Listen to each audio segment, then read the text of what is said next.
बिस्मिल्लाह इन्नल हम्दुलिल्लाह नहमदुहु व नस्तईनुहु व नस्तगफिरुह व नऊज़ु बिल्लाहि मिन शुरूरि अनफुसिना व मिन सय्यिआति अमालिना मन यहदिल्लाहु फला मुदिल्ल लहु व मन युद्लिल फला हादिय लहु व अशहदु अन ला इलाहा इल्लल्लाहु वहदहु ला शरीका लहु व अशहदु अन्ना मुहम्मदन अब्दुहु व रसूलुहु अम्मा बाद फ़इन्न खैरल हदीस किताबुल्लाह व खैरल हदी हदी मुहम्मदिन सल्लल्लाहु अलैहि वसल्लम व शर्रल उमूरि मुहदसातुहा व कुल्लु मुहदसातिन बिदअह व कुल्लु बिदअतिन दलाला व कुल्लु दलालातिन फिन्नार।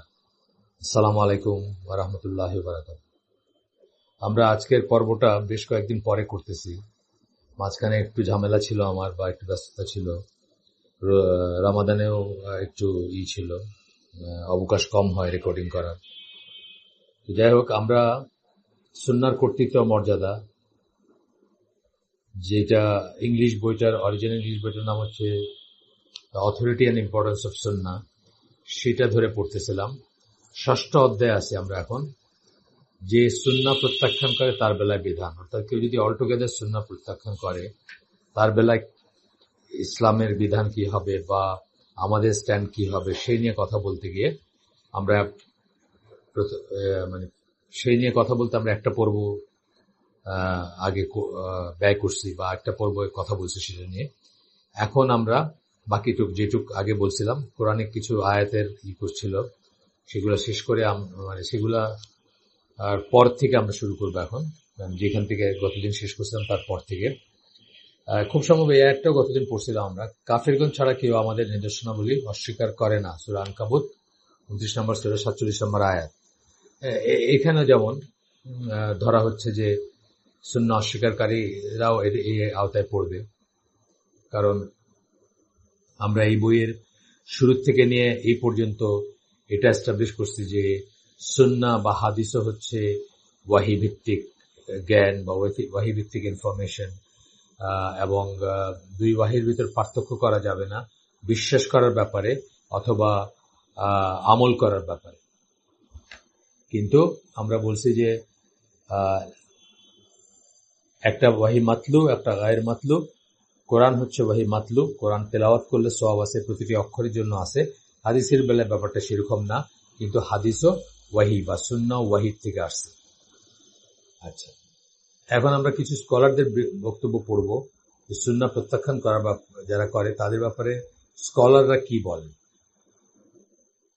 তো একজন মুসলিমকে একজন অমুসলিম থেকে পার্থক্য করে বিষয়সমূহ নিয়ে ইসলামের যেসব স্কলার আলোচনা করেছেন তারা এই ব্যাপারে একমত যে নবীর সুন্নাহকে নিখুঁত উদাহরণ বলে মেনে নেওয়ার বাধ্যবাধকতাকে যে অস্বীকার করে সে মুরতাদ হয়ে যায়। আবার পড়ি কথাটা, নবীর সুন্নাহকে নিখুঁত উদাহরণ বা আদর্শ, আমাদের জন্য যে আদর্শ,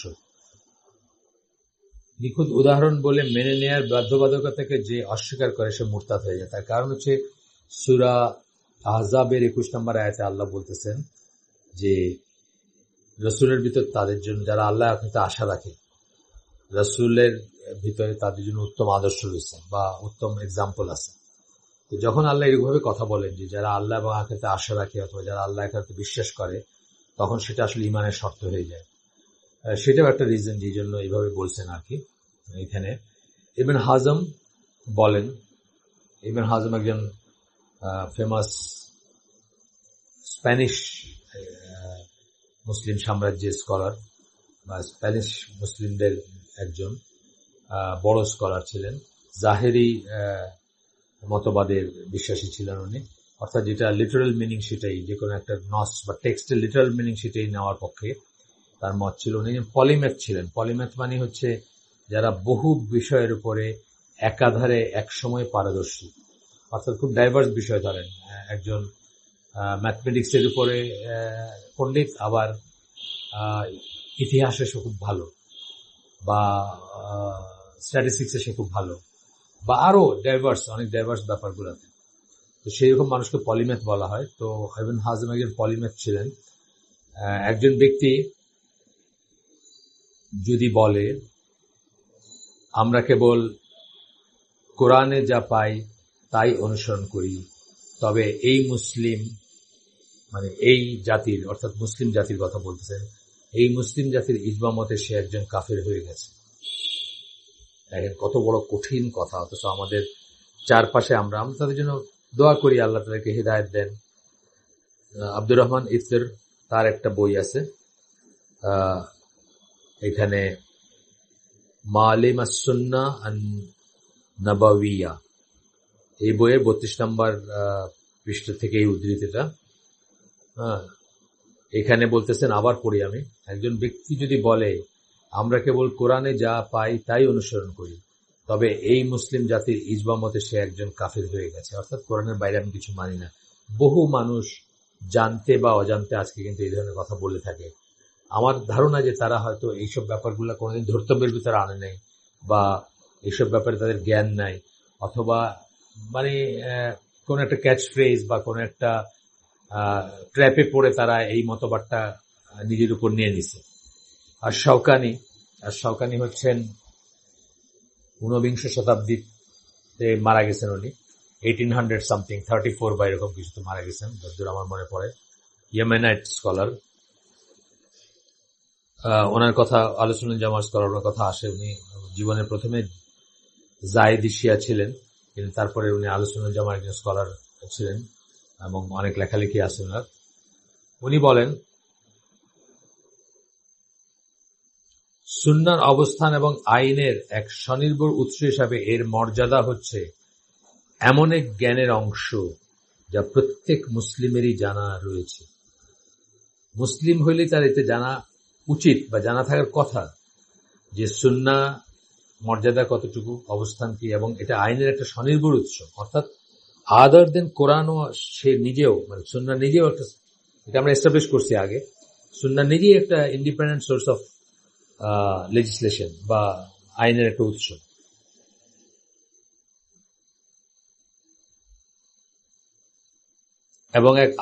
এবং আইনের এক স্বনির্ভর উৎস হিসাবে এর মর্যাদা হচ্ছে এমন এক জ্ঞানের অংশ যা প্রত্যেক মুসলিমের জানা রয়েছে, এবং ইসলামের সাথে যাদের সম্পর্ক নেই তারা ছাড়া আর কেউ এ ব্যাপারে ভিন্ন মত পোষণ করে না। ইসলামের সাথে যাদের সম্পর্ক নেই অথবা খুব লুজলি কানেক্টেড আর কি। আপনি দেখেন যে কোরআনীয়দের এটা ওয়েস্টে বেশি। তার কারণ কি? ওয়েস্টে ইসলামের সাথে, ইসলামের পরিপন্থী জীবন বা ইসলামের সাথে যায় না এরকম জীবনযাপন তাদেরকে করতে বাধ্য বা করেন তারা।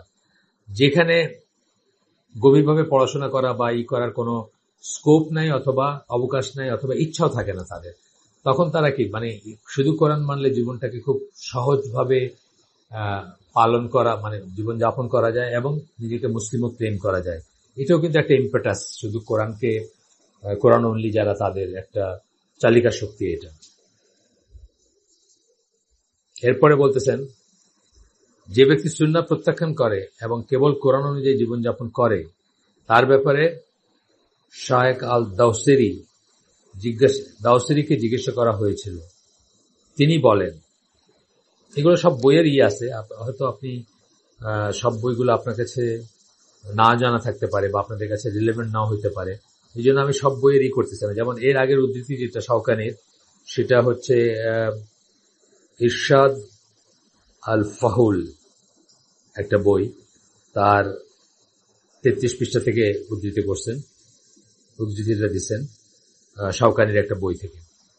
আচ্ছা, এরপরে দাওসেরি বলতেছেন, এটা হচ্ছে জিন্দিক বা উৎপত্তিগামীদের দাবি। জিন্দিক বলা হয় যারা ছদ্মবেশে ইসলামে প্রবেশ করে, মুসলিম হয় ইসলামকে ধ্বংস করার জন্য। জিন্দিক অ্যাকচুয়ালি কাফেরের চেয়েও খারাপ। যাই হোক, ওনার উদ্ধৃতিটা আবার পড়ি আমরা। এটা হচ্ছে জিন্দিক এবং উৎপত্তিগামীদের দাবি যারা কিনা ইমানের অর্ধেক অস্বীকার করে এবং তারা কোরআনকে সম্মান দেখাচ্ছে বলে মানুষকে বোকা বানায়। তারা হচ্ছে মিথ্যাবাদী, কেননা কোরআন নিশ্চয়ই রাসূল সাল্লাল্লাহু আলাইহি সাল্লামের প্রতি আনুগত্যের আদেশ দেয়। কোরআনকে যদি মানে তাহলে ওইখানেই রাসূলের প্রতি আনুগত্যের আদেশ আছে। আমরা এগুলো পড়ে আসছি, আবার নতুন করে রিপিট করতে চাই না। আর যা কিনা কেবল সুন্নাহকে অনুসরণের মাধ্যমেই করা সম্ভব। রাসূলের আনুগত্য কিভাবে করবেন, রাসূলকে অনুসরণ কিভাবে করবেন? সুন্নাহর মাধ্যমেই করা সম্ভব। এ ব্যাপারে আর কারো কাছ থেকে কোনো ভিন্ন মত নেই, কেবল তারা ছাড়া যাদের সাথে দ্বীন ইসলামের কোনো ধরনের কোনো সম্পর্ক নেই। অর্থাৎ দ্বীন ইসলামের সাথে যারা সম্পর্ক হারায় ফেলছে বা নাই, তারাই কেবল এই কথা বলতে পারে যে সুন্নাহ ছাড়াও সে ইসলাম পালন করতে পারে, সুন্নাহ ছাড়াও সে মুসলমান হতে পারে। এখানে দাউসিরির একটা বই থেকে উদ্ধৃত করছেন, আল আজবিবা আল মুফিদা লিমুবিম্মাত আল আকিদা, ইংলিশে লেখা, আরবি নামটা আর কি, যাই হোক, আব্দুর রহমান দাউসিরি। এরপরে এটা 62-63 পৃষ্ঠা থেকে উদ্ধৃত করছেন। এরপরে আপনার আব্দুল আজিজ বিন বাজ থেকে একটা উদ্ধৃতি আসতেছে। উনি বলছেন, সুন্নাহ অস্বীকার করা এবং সেটাকে প্রযোজ্য নয় বলে মনে করা হচ্ছে কুফর ও রিদ্দার একটা কাজ। কুফর এবং রিদ্দা, যে কুফর করে সে কাফের, যে রিদ্দা করে সে কি মুরতাদ, অর্থাৎ সে ইসলাম থেকে বের হয়ে গেছে। কেননা যে কেউ যে সুন্নাহকে অস্বীকার করে সে আসলে কোরআনই অস্বীকার করে, আর যে কেউ কোরআন ও সুন্নাহর যে কোনো একটি অথবা দুটি অস্বীকার করে সে আসলে সকল মাযহাবের মত অনুযায়ী কাফের। এখানে আব্দুল আজিজ বিন বাজের একটা বইয়ের নাম আছে, 13-14 পৃষ্ঠা থেকে এটা উদ্ধৃতি করা হয়েছে, উজুব আল আমাল বিসুন্নাত আর রাসূল ওয়া কুফর মান ইনকারাহা। আব্দুল আজিজ বিন বাজ গত শতাব্দীর স্কলার, ধরেন এই 22-23 বছর আগে মারা গেছেন, 23 বছর আগে মারা গেছেন।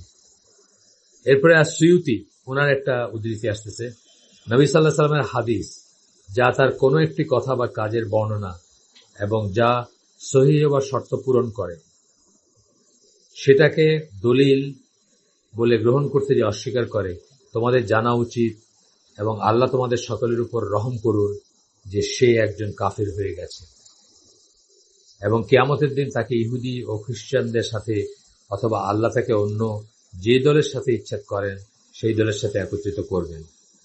তার মানে কত গর্হিত দেখতেন তারা এই ব্যাপারটাকে। আজকে আমরা তাদের সাথে কোএক্সিস্ট করি, তাদের সাথে মুআমালাত করি, তাদেরকে এই সমাজে আছে, কেউ কেউ শ্রদ্ধাও করে যে দেখছো কত কত সুন্দর বুঝ, কোরআন অনলি, খালি কোরআন মানে। যেহেতু আমরাও জাহিল, তারাও জাহিল এবং আমরাও জাহিল, আমরা জাহিল হতে তাদের জাহিলিয়াতটা আমরা জানি না যে কোথায় তাদের মূর্খতা। এখানে লক্ষ্য করার বিষয় হচ্ছে যে সুন্নাহ অস্বীকার করে তার অবিশ্বাস ও কুফর যে কেবল কিছু মানুষ বা স্কলারদের অনুসিদ্ধান্ত, আর তাই সেটা নিয়ে বিতর্ক চলতে পারে, ব্যাপারটা কিন্তু সেরকম নয়। মানে এই যে সুন্নাহ অস্বীকার করে সেই যে কুফর করলো বা সে যে মানে কাফের হয়ে যাওয়ার পসিবিলিটির সম্মুখীন হলো, এটা কোনো স্কলারের একটা ফতোয়া এইভাবে চিন্তা করার কোনো অবকাশ নাই।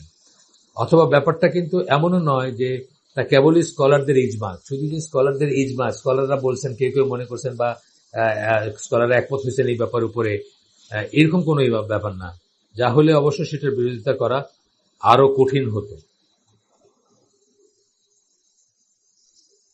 আচ্ছা, এরপরে বলতেছেন বাস্তবতা হচ্ছে এই যে এমন বেশ কতগুলো আয়াত আছে যেগুলো আমরা ইতিমধ্যে উপস্থাপন করেছি, তা থেকে পরিষ্কারভাবে বোঝা যায় যে সুন্নাহকে দলিল হিসেবে গ্রহণ করতে অস্বীকার করে বা সুন্নাহর কর্তৃত্বকে অস্বীকার করে তার অন্তর ঈমান শূন্য এবং সে অবিশ্বাসীদের একজন।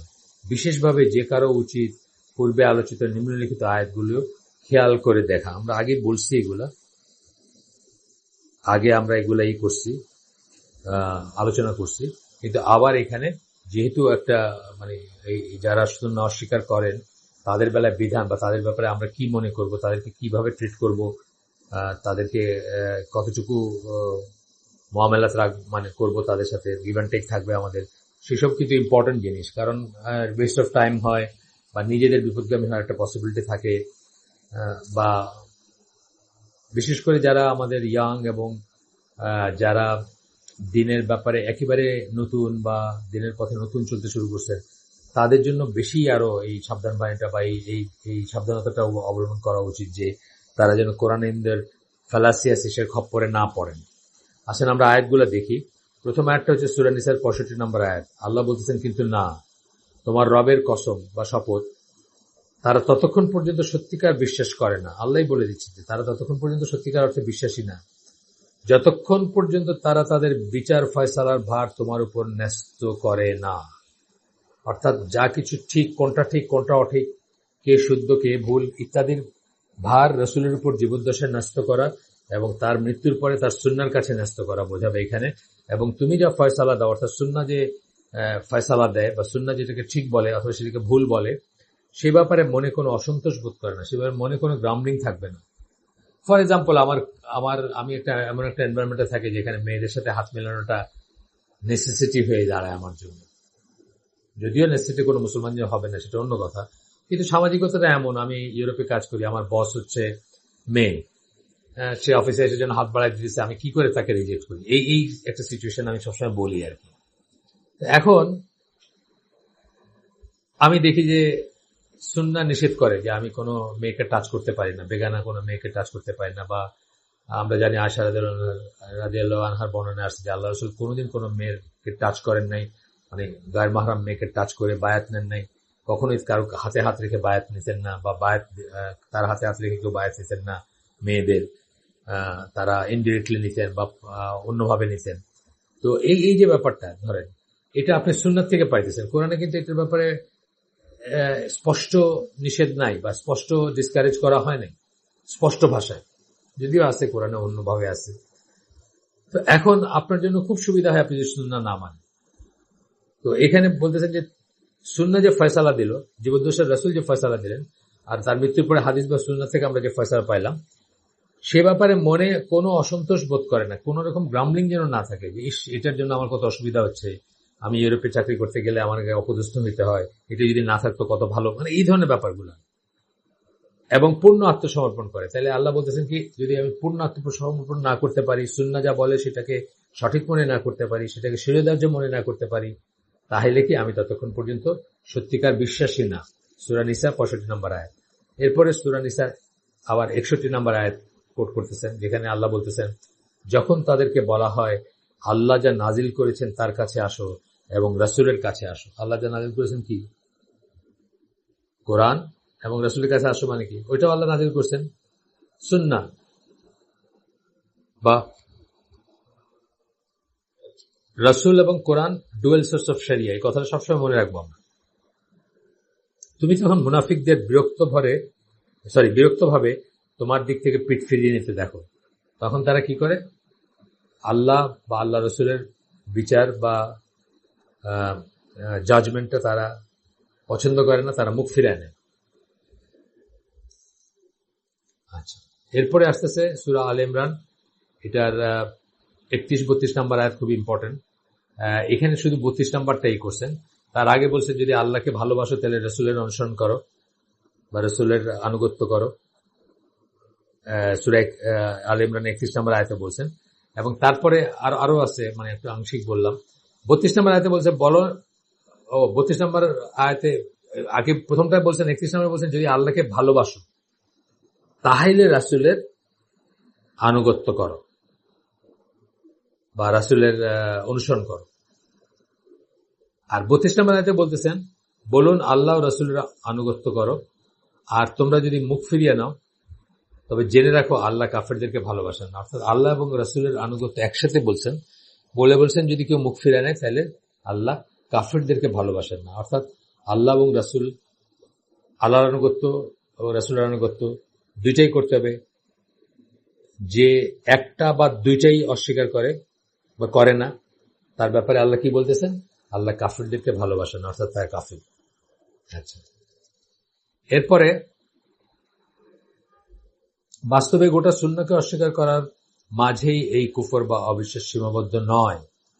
মানে কেউ গোটা সুন্নাহকে অস্বীকার করছে এর ভিতরেই কিন্তু এটাই শুধু কুফর তা না, বরং রাসূলের বরাত দিয়ে যে কেউ যা কিছু শোনে সে যদি নিশ্চিত হয় তার সত্যিই তার রাসূলের কাছ থেকে এসেছে। এখানে একটা কথা আসতেছে যে আপনি তাকিদ করতে পারেন যে হাদিসটা সহিহ কিনা, হাদিসটা সত্যি রাসূলের মুখ দিয়ে বাইরেছে কিনা। একবার যখন জানবেন তখন এটাকে না মানার কোনো উপায় থাকবে না। আমি এক কোরআনের সাথে তর্ক করতেছিলাম একদিন, একজনের আত্মীয় আর কি, উনি খুব রিকোয়েস্ট করছেন আমাকে একটু কথা বলার জন্য। তো আমি বললাম যে ধরেন ডান হাত দিয়ে পানি খাইতে বলছেন আল্লাহ রাসূল সাল্লাল্লাহু আলাইহি ওয়াসাল্লাম, বলছেন যে বা হাতে শয়তান খায় বা পান করে বা হাতে। এইটা আপনি তাকিদ করতে পারেন যে এটা কি রাসূলের মুখ দিয়ে সত্যি বাইরে হচ্ছে কিনা। হ্যাঁ, আপনি গবেষণা করেন, কিন্তু ওয়ান্স ইউ নো যে রাসূলের মুখ দিয়ে বাইরে হচ্ছে তখন কি আপনি এটা মানতে বাধ্য হবে। তাকে বলছিলাম টানা টানা করে আর কি, যে এগুলা মানে কোথেকে আসছে, কে বলছে, ওই আবার ঘুরে ফিরে একই কথা। তা আমি বললাম যে সূরা নিসার ৮০ নম্বর আয়াত, যেহেতু সবচেয়ে কঠোর আয়াত এই ব্যাপারে, যে রসুলকে মানলো সে আল্লাহকে মানলো, মানে ইজ ইকুইভ্যালেন্ট বা ইকুয়াল, রসুলকে মানার আল্লাহকে মানা ইকুয়াল। এই কথা পৃথিবীতে একটা মানুষের বা একজন মানুষের বেলায় বলা হয়েছে। যাই হোক, তো এখানে বলতেছেন যে যখন জানবে যে আল্লাহ রসুলের কাছ থেকে নিশ্চিত আসছে, সেটা যখন কেউ শিওর হবে, তবে সেটা অস্বীকার করার নামই হচ্ছে কুফর। তারপরেও যদি সে সেটা অস্বীকার করে, তাহলে এইটাই হচ্ছে কুফর। এখন একজন স্কলারের নাম দিচ্ছেন সোলামান ইবন সাহমান, বলেন একটা বই থেকে, স্কলারদের ভিতর এ ব্যাপারে কোনো মতপার্থক্য নেই যে কোনো ব্যক্তি যদি কিছু কিছু বিষয়ে নবীকে বিশ্বাস করে এবং কোনো বিষয়ে নবীকে অস্বীকার করে, তবে সে ইসলামে প্রবেশ করে না।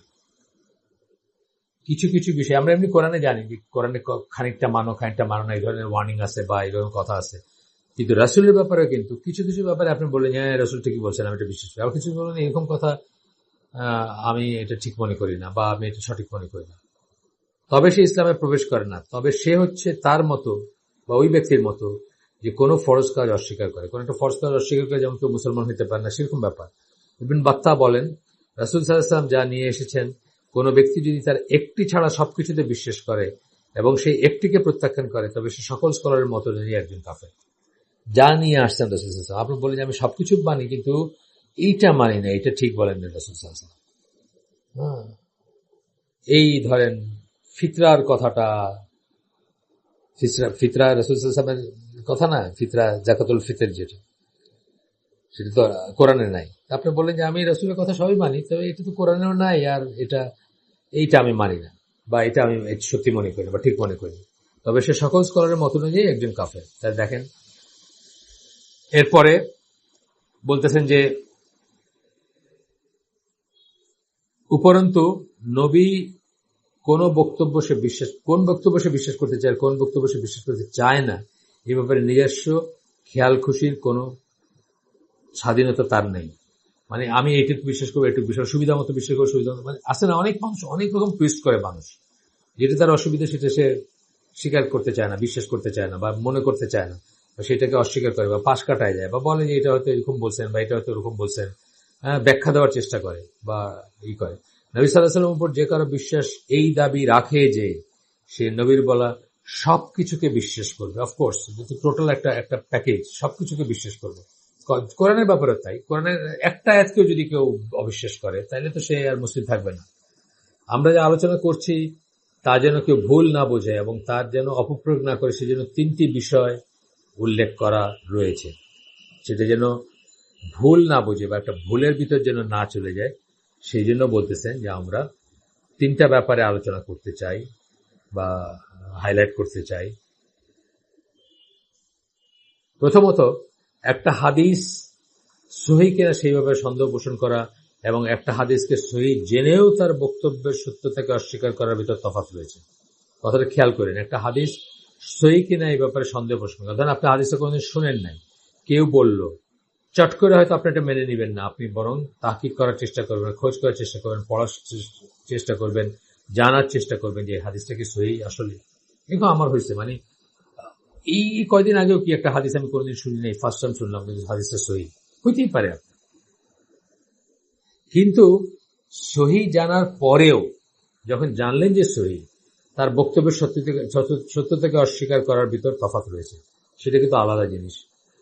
আপনার হাওয়া আপনার মনোপুত হয় নাই, অথবা আপনি যে তরিকা ফলো করেন বা যে পদ্ধতি ফলো করেন সেটার সাথে যায় না, আপনি যে স্কলার ফলো করেন তার কথার সাথে যায় না, বা নানাবিধ কারণে আপনাকে যেন প্রমাণ করে দিলাম যে এই হাদিসে সহিহ, তারপরে আপনি বলছেন না আমার জন্য কেমন লাগতেছে, বা এই ব্যাপারটা, এটা আলাদা জিনিস দুইটা।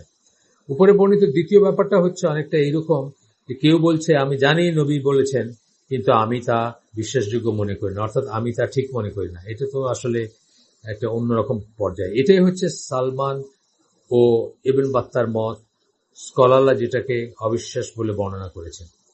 পরবর্তী উদাহরণ থেকে, যেখানে কেউ একটা হাদিস সহিহ কিনা সেই ব্যাপারে সন্দেহ পোষণ করে, সেটা একটা অবিশ্বাস বা কুফরের কাজ নাও হতে পারে। একটা হাদিস সহিহ কিনা একটা সন্দেহ প্রকাশ করা কুফরের কাজ নাও হইতে পারে। ধরেন ফার্স্ট টাইম শুনছেন একটা হাদিস, বা খুব খুব বহুল প্রচলিত হাদিস না, বা সবাই জানতেই হবে এরকম কোনো হাদিস না, সেটাতে আপনি সন্দেহ পোষণ করতে পারেন যে আমার কাছে খুব অবাক লাগতেছে, আচ্ছা দেখি তো এটা সহি কিনা, বা আচ্ছা দেখি এটা আমি একটু খোঁজ করে দেখবো, এটা আমরা করি, অনেক সময় করতে হয়।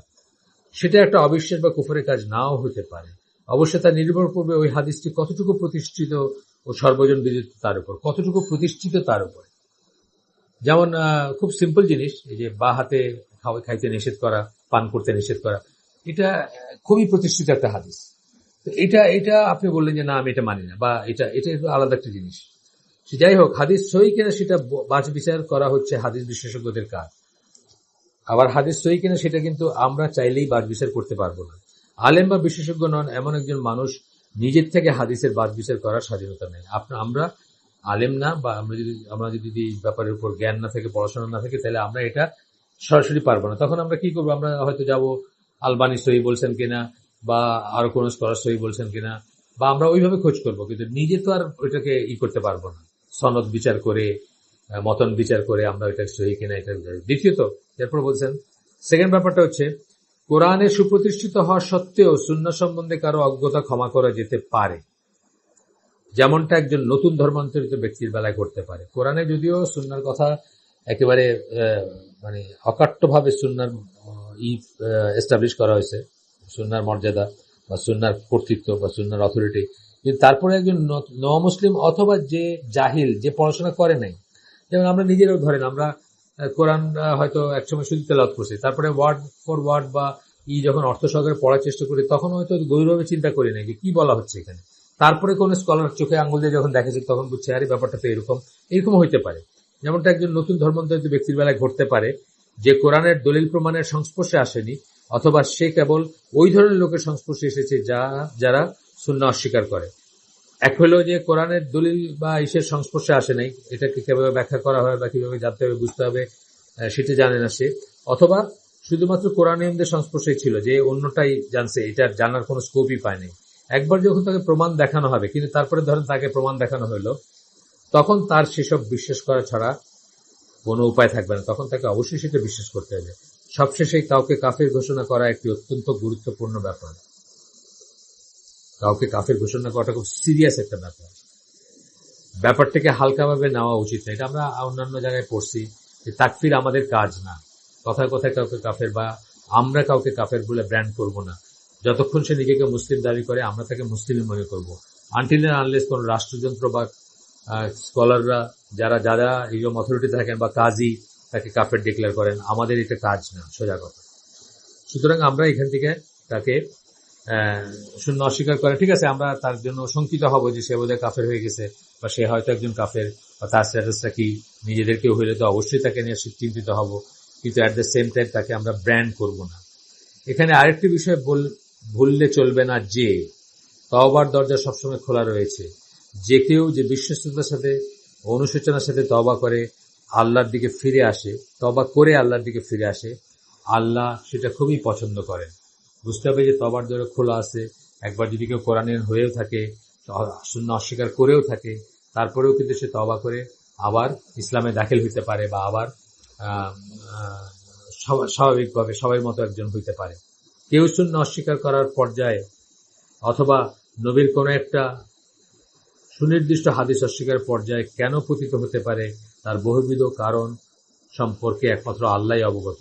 বিশেষত আজকের এই দিনক্ষণে যখন সুন্নাহর উপর অবিশ্বাসীদের পক্ষ থেকে যেমন আক্রমণ আসছে, তেমনি দুঃখজনকভাবে খোদ মুসলমানদের পক্ষ থেকেও আক্রমণ করা হচ্ছে। ব্যাপারটা এরকমও হতে পারে যে একজন মুসলিমের সুন্নাহর অবস্থান ও মর্যাদা, অথরিটি এন্ড ইম্পর্টেন্স অফ সুন্নাহ বলতেছেন আর কি, সম্পর্কে পড়ার সৌভাগ্যই হয়নি। কিন্তু আমি নিজেই বুঝছি, আমি তো 50 বছর বয়সে বা 55 বছর বয়সে প্রথম বুঝছি যে এই জিনিসটা কত ইম্পর্টেন্ট। তার আগে আমি এটার ইম্পর্টেন্স বুঝিই নাই। ব্যাপারটা এরকমও হতে পারে যে যারা সুন্নাহ অনুসরণ করতে অস্বীকার করে, অথবা যারা ইসলামে এর মর্যাদা, মানে ইসলামের সুন্নাহর যে মর্যাদা ও কর্তৃত্ব অস্বীকার করে, একজন মুসলিম কেমন তাদের দ্বারাই পরিবেষ্টিত। এটা হইতে পারে যে আমেরিকায় বা অন্য দেশে, ইউরোপে কোরআনদের মাঝে এসে ছিল এবং তার কাছে খুব সুন্দর লাগছে কথাগুলো, যে তাই তো কোরআনই তো হচ্ছে সেই কিয়ামত পর্যন্ত টিকে থাকবে আমাদের মাঝে, বা ইত্যাদি আর কি, যাই মনে করুক সে।